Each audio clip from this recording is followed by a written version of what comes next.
A 10-year-old girl walks into a prison visiting room and tells a powerful billionaire parole board member something impossible. "Free my dad, and I'll make you walk again." The billionaire laughed. The guards looked away. But what happened next proved that miracles don't need permission to happen. In the heart of Washington, D.C., there's a federal prison where hope goes to die. Thousands of men and women sit behind walls, waiting for parole decisions made by people who've forgotten what mercy means. There's a girl named Sophia Chen, 10 years old, with her mother's eyes and her father's courage. She's been visiting her innocent father in prison for 2 years, watching a good man disappear. There's a woman named Vivian Ashford, a billionaire, a parole board member, paralyzed from an accident 7 years ago. She's so broken by her own loss that she's forgotten how to give anyone else a second chance. And in a moment that defies logic, Sophia does something that will either destroy her or save everyone. She makes an impossible promise. This is the story of what happens when a child refuses to accept that someone is beyond redemption. This is the story of what happens when love meets a system designed to crush it. And this is the story of a miracle that starts not in a hospital or a church, but in a prison visiting room on a cold Tuesday afternoon. Stay with me. What happens next will change everything. James Chen had never been the type of man to make excuses. Growing up poor in San Francisco, the son of immigrants who worked in restaurants and laundries, James had learned early that excuses were a luxury only the privileged could afford. Poor people had to work. Poor people had to be perfect. Poor people had to believe that effort meant something. So when he met Lisa at community college, a woman as kind as she was brilliant, he didn't let poverty stop him. When she got pregnant, he didn't run. When she got sick years later, he didn't give up. He worked construction, came home to their daughter Sophia, held his wife's hand while the cancer slowly took her away. When Lisa died, James made a silent promise to her. He would raise their daughter with the same love, the same hope, the same belief in goodness that Lisa had carried. "Sophia," he told his daughter the night before Lisa's funeral, holding her small hand, "your mother believed that people are fundamentally good. She believed that if you do the right thing happens to you. I'm going to teach you to believe that too, because your mother was never wrong about people." Sophia was 6 years old. She looked at her father with eyes that still didn't fully understand what death meant, and she nodded. For 2 more years, James kept that promise. He built a life with his daughter based on those principles: honesty, hard work, faith in humanity. Then came the day that changed everything. It was a construction site in Bethesda, Maryland. James was the supervisor of a major renovation project, the biggest job of his career, the kind of opportunity that came along once in a lifetime. The pay was good, the work was steady. For the first time since Lisa died, James felt like he might actually build something substantial for his daughter. His co-worker was a man named Derek Patterson, a talented carpenter who struggled with addiction. James had tried to help him. He'd bought him coffee, listened to his stories, recommended addiction counselors. Derek had seemed to be getting better. On a Wednesday afternoon in March, Derek came to the site high on methamphetamine. Really high. The kind of high where a man isn't in control of his own body anymore. A new worker, fresh out of high school, barely 18, made the mistake of telling Derek to sit down before he hurt himself. Derek didn't like being told what to do. What happened next happened fast. Derek's fist, the kid's face, blood on concrete, screaming. James called 911 immediately. He held the kid down, kept him from panicking, applied pressure to the wound. He was in supervisor mode, doing what needed to be done, protecting people, taking charge. When the police arrived, James answered their questions honestly. When they asked him to give a statement, he gave one. When they asked him to testify in court, he said yes. He was doing the right thing. His daughter's mother had taught him that was how the world worked. He was so wrong. The charges against Derek were serious, but Derek's father was a man named Robert Patterson, a man with connections, a man who knew senators, a man who donated to political campaigns, a man who, when he found out that his son was going to prison, decided that someone else needed to go instead. The investigation into James started quietly. Safety violations on the construction site, improper reporting procedures, a manager negligent in his duties. The charges against James materialized like smoke, insubstantial, impossible to grasp, but thick enough to choke on. His public defender tried. The man was overworked and underpaid, but he tried. But the judge, appointed by a president Robert Patterson had supported, seemed uninterested in the details of James's case. 8 years, the judge said. 8 years for a crime he didn't commit. 8 years away from his daughter. When the verdict came down, James looked at 8-year-old Sophia in the gallery. She was holding the hand of her school counselor, Mrs. Torres. His father mouthed the words, "I'm sorry." But what he meant was, "I failed you. I taught you to believe in goodness, and the world proved me a liar." Now, 2 years later, James sat in a prison cell in a federal facility near Washington, D.C. He was a model prisoner, worked in the prison library, helped other inmates with legal appeals, maintained perfect behavior. But his eyes had lost their light. He had 6 more years on his sentence, 6 more years before he could potentially apply for parole, 6 more years until his daughter was 16. 6 more years of watching his child grow up through a plexiglass barrier. The injustice of it had stopped hurting. That was somehow worse. What James didn't know was that his 10-year-old daughter had stopped accepting that the world was unfair, and she was about to do something that would change everything. Vivian Ashford's morning began the way all her mornings began, alone. She woke in her penthouse apartment overlooking the Potomac River, a view worth millions, a room worth billions, a life that looked perfect from the outside and felt empty from the inside. Her morning routine was flawless: a shower with handholds and a special chair, medication for nerve pain that never quite went away, makeup applied with precision. Her wheelchair was positioned perfectly, clothes that cost more than most people's monthly rent. Vivian looked in the mirror and saw a woman who had everything and felt nothing. She had been beautiful once. Before the accident, men had wanted her. After the accident, they left. Not all at once. Her husband had lasted 18 months, but they left. The boyfriends, the friends, the people who had circled around her when she was powerful and mobile all seemed to vanish when she became the disabled billionaire. Vivian had learned an important lesson from this. People weren't good. They were self-interested. They wanted something from you until you couldn't give it anymore. So she had surrounded herself with employees instead of friends. She had poured her energy into her work. She had built walls so high that not even grief could reach her. 7 years ago, right after the accident, Vivian served on the parole board with a reputation for compassion. She had granted paroles to people other board members deemed too risky.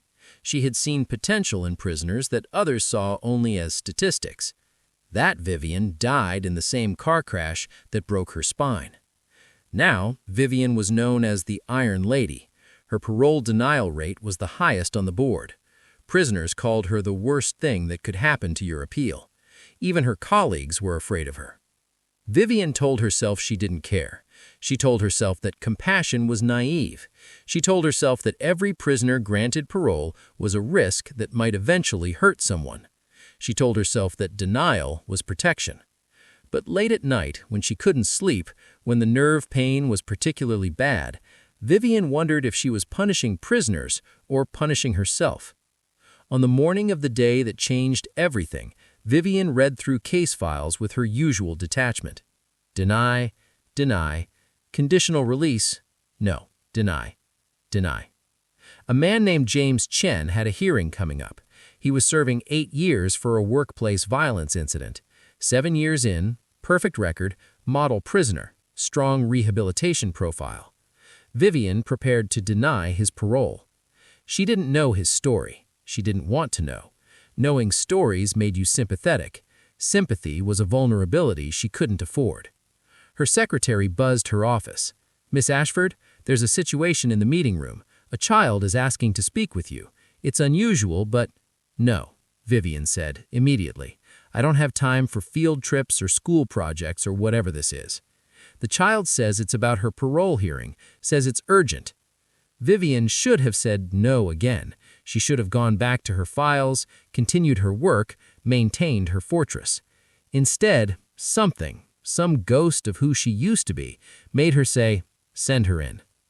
When Sophia entered the room, Vivian's first instinct was annoyance, a child disrupting her schedule, wasting her time. But then Sophia sat down across from her and said, "Miss Ashford, I know you're the reason my father is still in prison, and I came to tell you why that's wrong." And in that moment, something shifted. Vivian looked at this small girl with fierce eyes and felt something she hadn't felt in 7 years. Not sympathy, not even hope, but a crack, a tiny crack in the wall she'd built around her heart. A crack was dangerous. A crack could let pain back in, but a crack could also let light back in. And Vivian, for the first time in 7 years, wondered if the darkness she'd been living in was actually darkness or if she'd just stopped remembering what light looked like. And here's what I need to say to you watching this right now. We all know someone like Vivian Ashford, someone whose pain has turned them cold, someone who's built walls so high they forgot what kindness feels like. Maybe that person is you. I need you to subscribe to this channel, not for me, but for yourself, because you need to remember that people can change. You need to be part of a community that believes transformation is possible, even for the most broken among us. Subscribe because Sophia didn't give up on a frozen heart, and I'm asking you, will you give up on yours?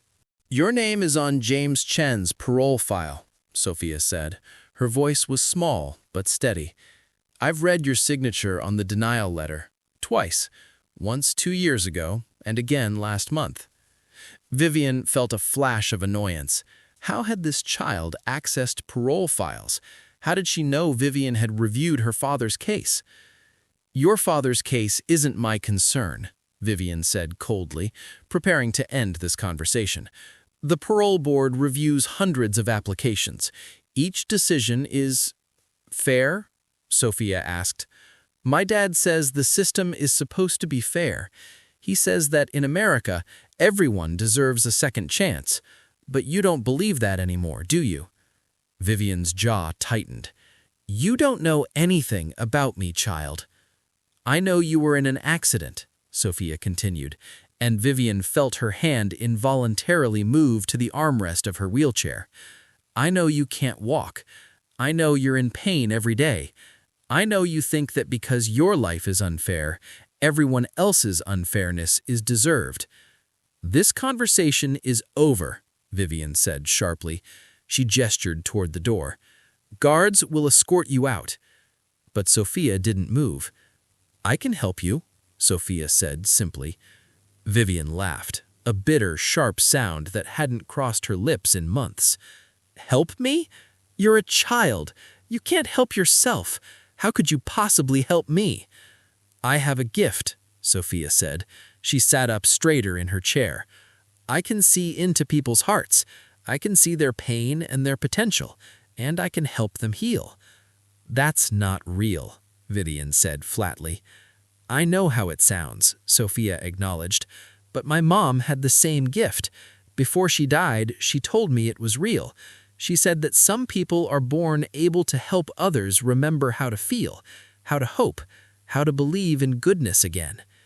Vivian felt something tighten in her chest. She didn't want to hear this. She didn't want this child talking about her mother, about healing, about hope. These were dangerous things, things that could crack your walls. "What do you want?" Vivian asked, trying to regain control of the conversation. "I want your father parole. I want you to look at his case and see the truth, that he's innocent, that he's been punished for doing the right thing, that he deserves a second chance. And if I don't, then I'll help you anyway, because that's what my mother taught me to do, to help people even when they don't deserve it, especially when they don't deserve it." Vivian felt something break inside her. Not her walls, not yet, but something deeper, some foundation belief that the world was cruel and deserved her cruelty in return. "You're asking me to overturn a legal decision based on the promise of a child that she can heal me?" Vivian said slowly. "I'm asking you to take a chance on goodness, the same way my dad took a chance on goodness when he helped Derek Patterson, the same way my mom took chances on people her whole life, the same way you used to." "I used to be naive," Vivian said. "You used to be kind," Sophia said. "There's a difference." They sat in silence for a moment. Outside the office window, federal agents and prison staff moved about their business, unaware that something fundamental was shifting in the penthouse office. "If I grant your father parole," Vivian said slowly, "it would need to look legitimate, a legal review, new evidence, something that would stand up to scrutiny. There is new evidence. My dad's lawyer found it last month. Robert Patterson's son, the one who actually committed the assault, he's come forward. He recanted Derek's story. He says my dad was set up because of who my father testified against."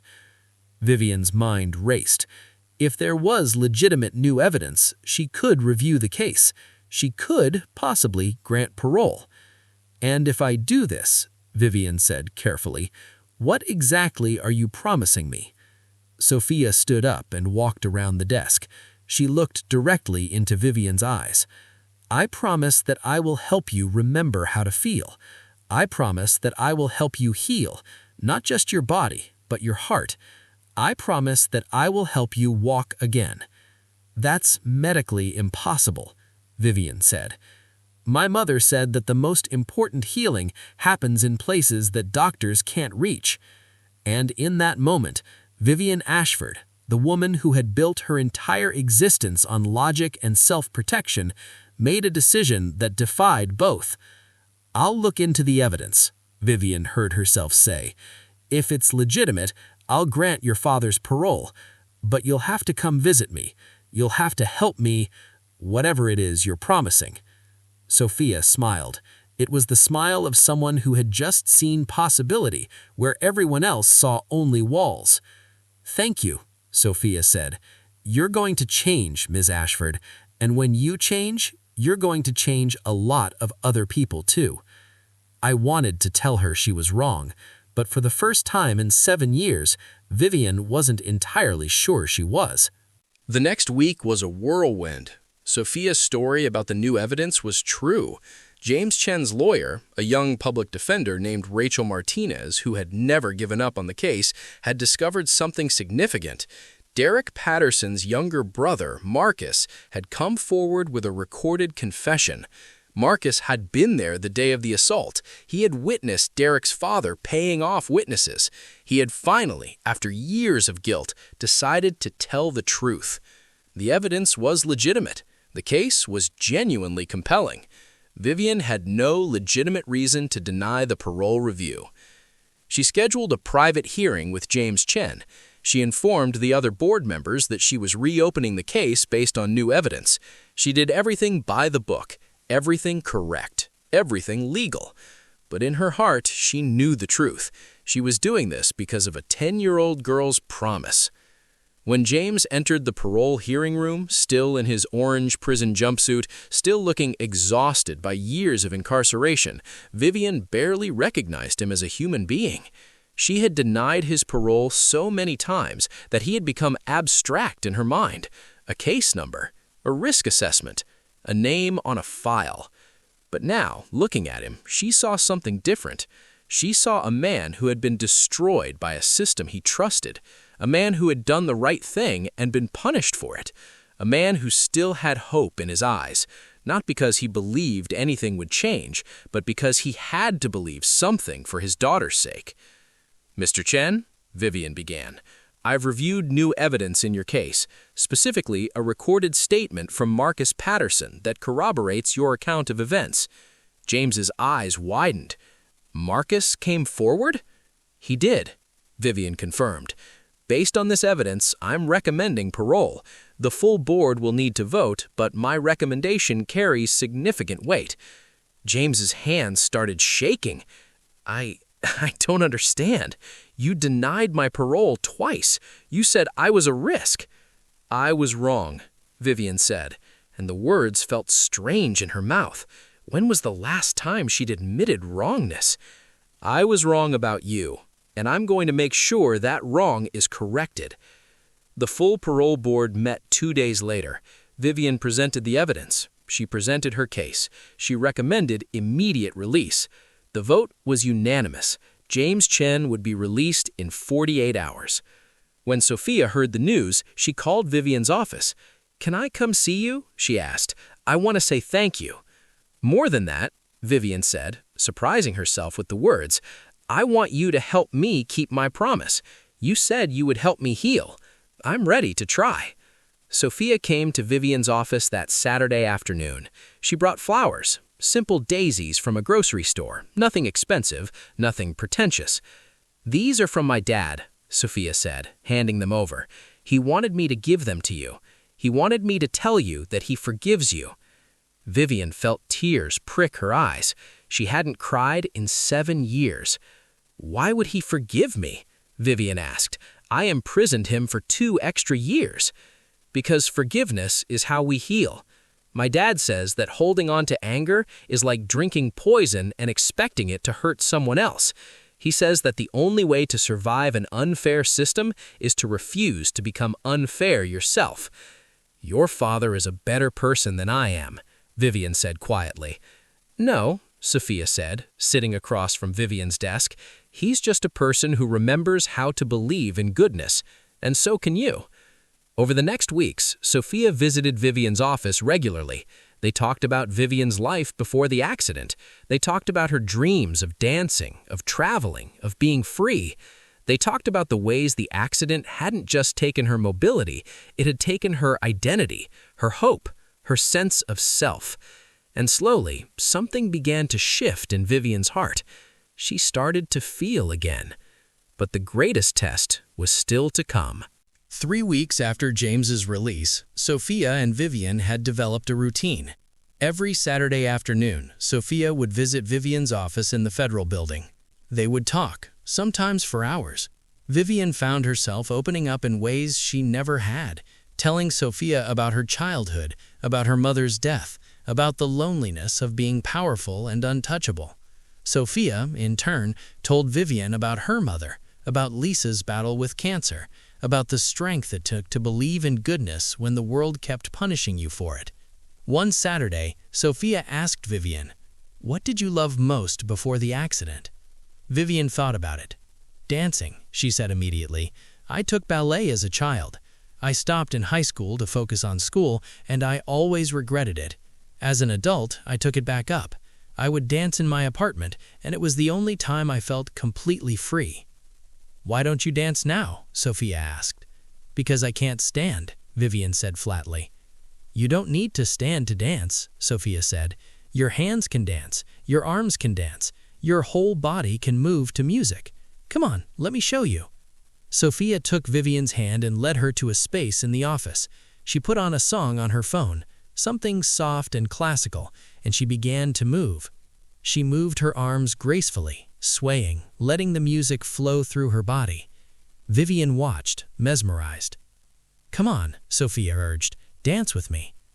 Slowly, hesitantly, Vivian began to move her arms, and as she did, something extraordinary happened. She felt light. She felt free. She felt, for the first time in 7 years, alive. Tears streamed down Vivian's face as she danced with a 10-year-old girl in a federal office building, and she felt something she thought was gone forever. Hope. That night, leaving the office, something happened.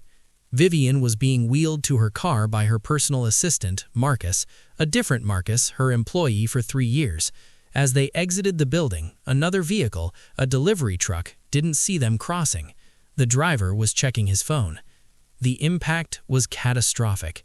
Vivian's wheelchair was hit at speed. She was thrown from the chair, landing hard on the pavement. Her head struck the concrete with brutal force. She lost consciousness immediately. The emergency room doctors said she was lucky. Her spinal cord wasn't further damaged, but she had a severe traumatic brain injury, a concussion that was bordering on brain damage. She was intubated, sedated, monitored constantly. The doctors told her friends and colleagues that the next 48 hours would be critical. When Sophia heard about the accident, she came to the hospital. She demanded to see Vivian. The hospital staff tried to refuse. Sophia was a child, she wasn't family, but Sophia's father, James, who was Sophia's legal guardian and had just been released from prison, convinced them with a combination of politeness and desperation. He had just been reunited with his daughter. He couldn't watch her lose someone else. Sophia sat beside Vivian's hospital bed in the ICU.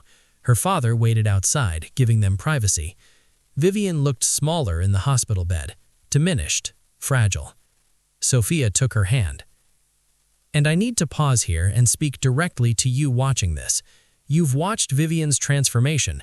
You've watched her move from coldness to hope. You've watched a system designed to break people be challenged by the belief of a single child. And I need to ask you something. Who in your life has become cold? Who have you given up on? Who have you written off as too broken, too far gone, too hopeless? I need you to subscribe to this channel because you need to remember that people can change, that healing is possible even in the darkest places, that a single act of belief can crack open the hardest walls. Subscribe not for me, but for yourself, because somewhere, someone is waiting for you to believe in them the way Sophia believes in Vivian. And you need to remember that your belief matters. Can you do that? Can you promise to be someone's Sophia? Sophia didn't leave Vivian's bedside. Nurses brought her juice and snacks. Her father sat outside, speaking with lawyers about pressing charges against the delivery truck company. But Sophia sat with the unconscious woman, holding her hand, speaking to her in a soft voice. "Can you hear me, Miss Ashford?" Vivian whispered. "I know you're in there. I can feel you. But I need you to know something. You're not allowed to give up. You've spent 7 years giving up on people. Well, I'm not giving up on you." Vivian's vital signs remained stable but concerning. The brain swelling wasn't decreasing. The doctors were monitoring for signs of improvement, but they were cautious in their prognosis. "You have so much work to do," Sophia continued. "My father is finally free because you changed your mind. Do you understand what that means? You changed the system. You proved that a single person of conscience can shift an entire apparatus of injustice." Sophia squeezed Vivian's hand. "But there are so many more people like my father.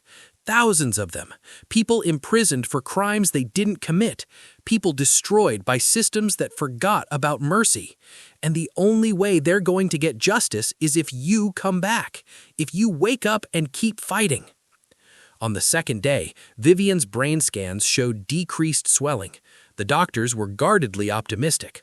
On the third day, Vivian's eyes began to flutter. Sophia was holding her hand when it happened. "Miss Ashford? Vivian? Can you hear me?" Vivian's eyes opened slowly. She blinked several times, trying to focus on the small face above her. "Sophia?" she whispered, her voice hoarse from the breathing tube.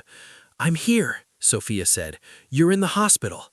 You were hit by a truck, but you're okay. You're going to be okay." The relief that flooded through Vivian was almost overwhelming. She had been unconscious. She remembered nothing after the impact, but she could feel something had changed. She could feel her legs. Not a lot, not clearly, but there was sensation where there had been numbness for 7 years. "Sophia," Vivian gasped, I can feel my legs." Over the next week, the impossible happened. Vivian's nerve response improved, her physical therapy resumed, and suddenly movements she couldn't make before became possible. Her toes moved, her feet moved. By the end of the week, she could move her legs intentionally. By the end of the second week, she could stand with assistance. The doctors had no explanation. The accident had been severe, the head injury significant, but there was no further spinal damage.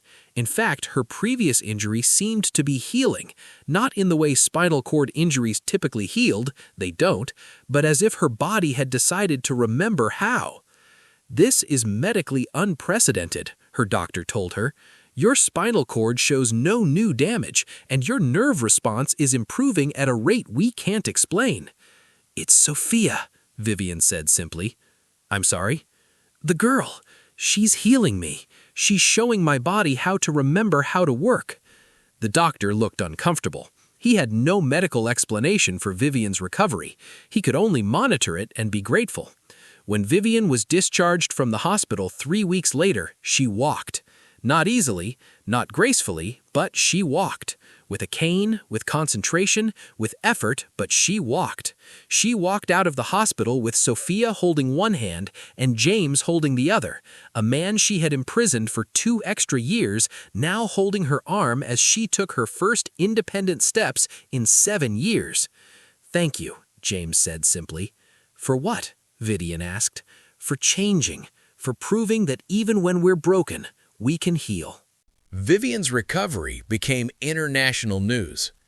Billionaire parole board member makes miraculous recovery. The impossible healing. Modern miracle in Washington, D.C. Vivian didn't want the attention, but she used it.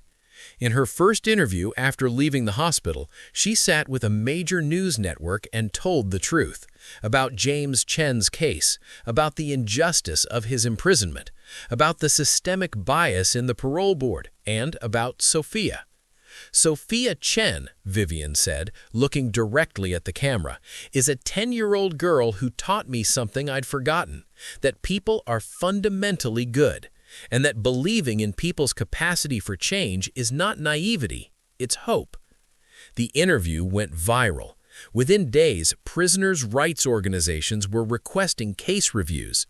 Journalists started investigating parole board denials. The public scrutiny was intense and relentless. The Federal Parole Board held an emergency meeting.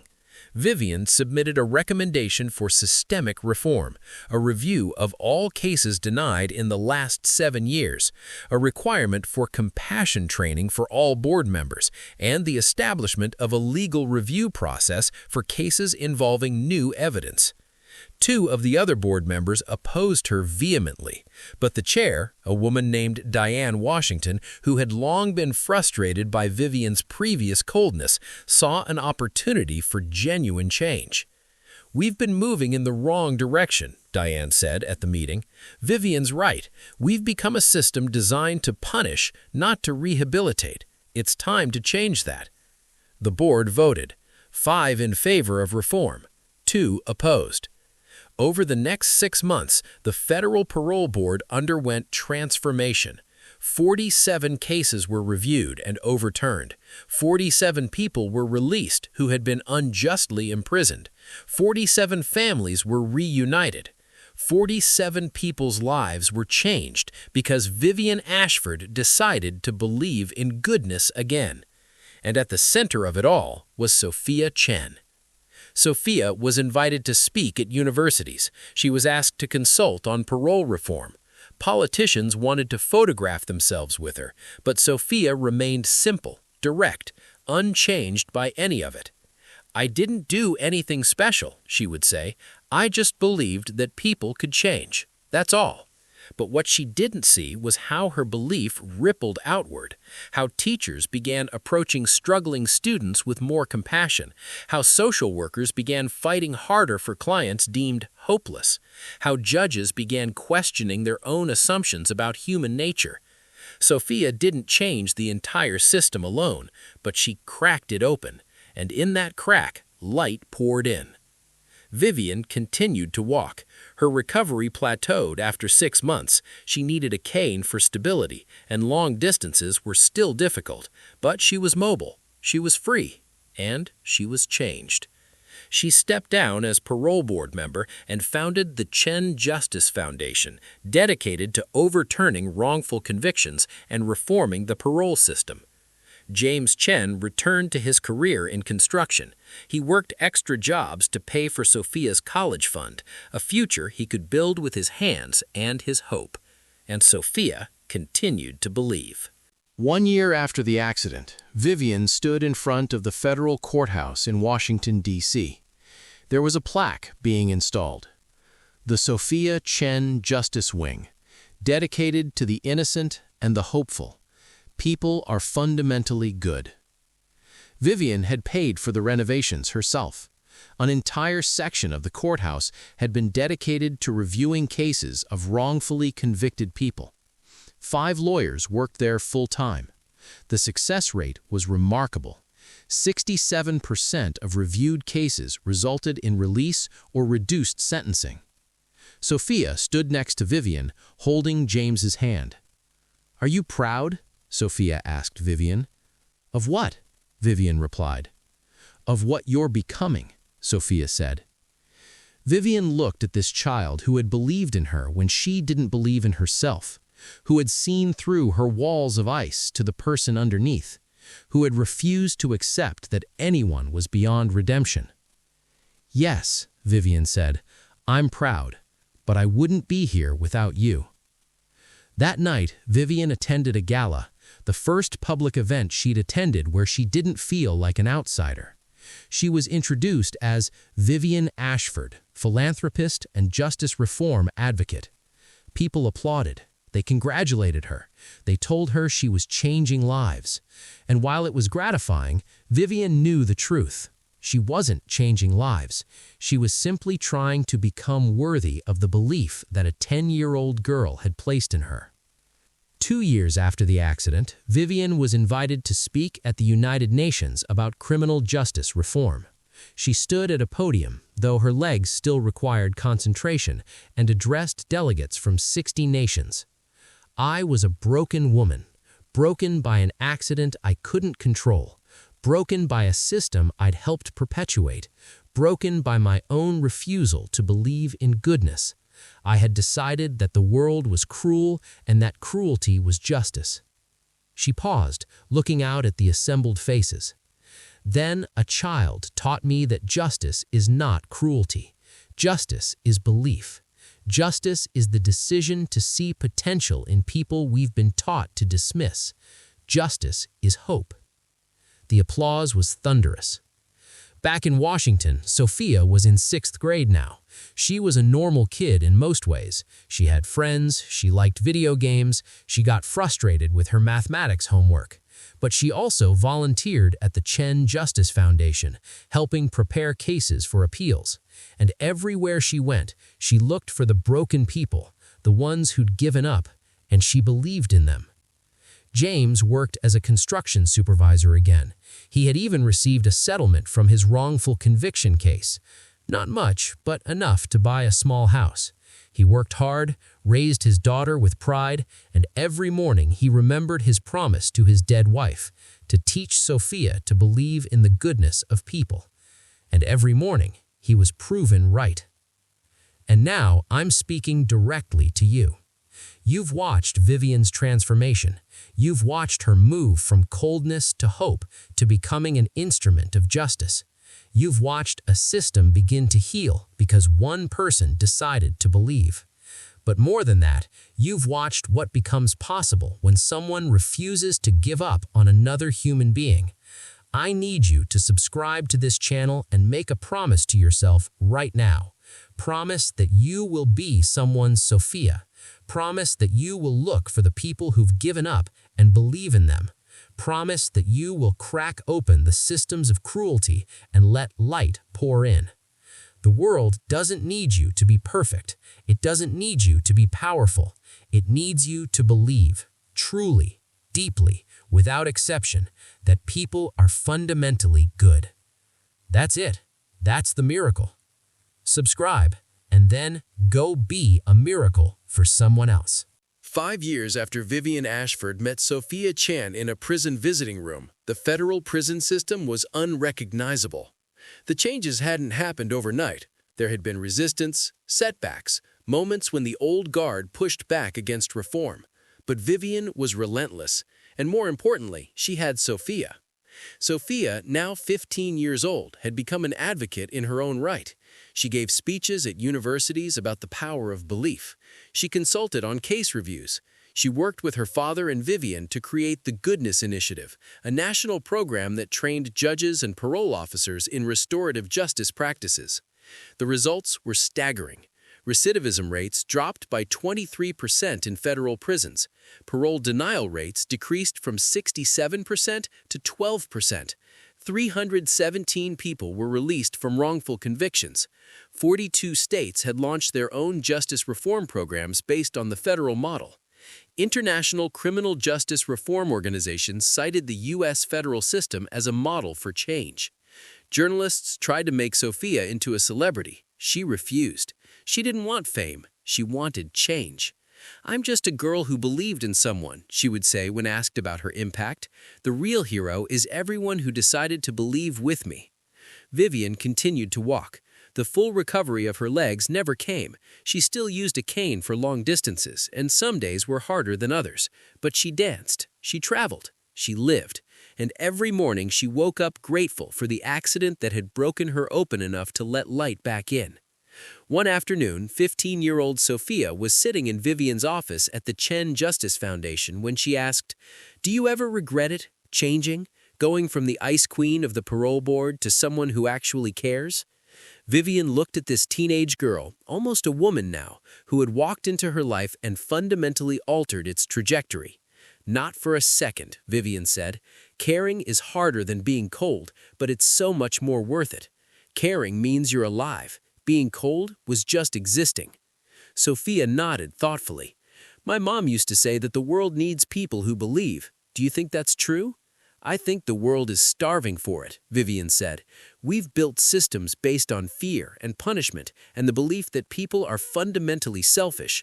We need people who believe in fundamental goodness. We need your generation to rebuild the systems with that belief at the center." James Chen had remarried, a woman named Dr. Patricia Wong, who worked as a therapist in the prison system. Together, they had created the Restorative Justice Training Program, which was now being used in correctional facilities across North America. But what mattered most to James was not the professional success. It was that his daughter had grown up knowing her father was innocent, knowing that the system could be changed, knowing that believing in people actually worked. She had grown up in a world shaped by that belief. The newspaper article marking the 5-year anniversary of Vivian's accident was titled, "How One Woman's Transformation Changed a System." But Vivian knew the real headline should have been, "How One Girl's Belief Changed Everything." In an interview, Vivian said, "I was a broken woman. I thought I was broken beyond repair. I thought my brokenness meant everyone else's brokenness was inevitable. But a child showed me that's not how the world works. The world works on belief, on hope, on the stubborn refusal to give up on anyone." When asked what she would say to Sophia if given the opportunity, Vivian didn't hesitate. "Thank you for believing in me when I didn't believe in myself, for cracking open my heart, for teaching me that the most powerful force in the universe isn't power or money or intelligence. It's love, simple, persistent, unreasonable love for other human beings." That evening, Sophia, James, and Vivian had dinner together, a weekly tradition that had continued for 5 years.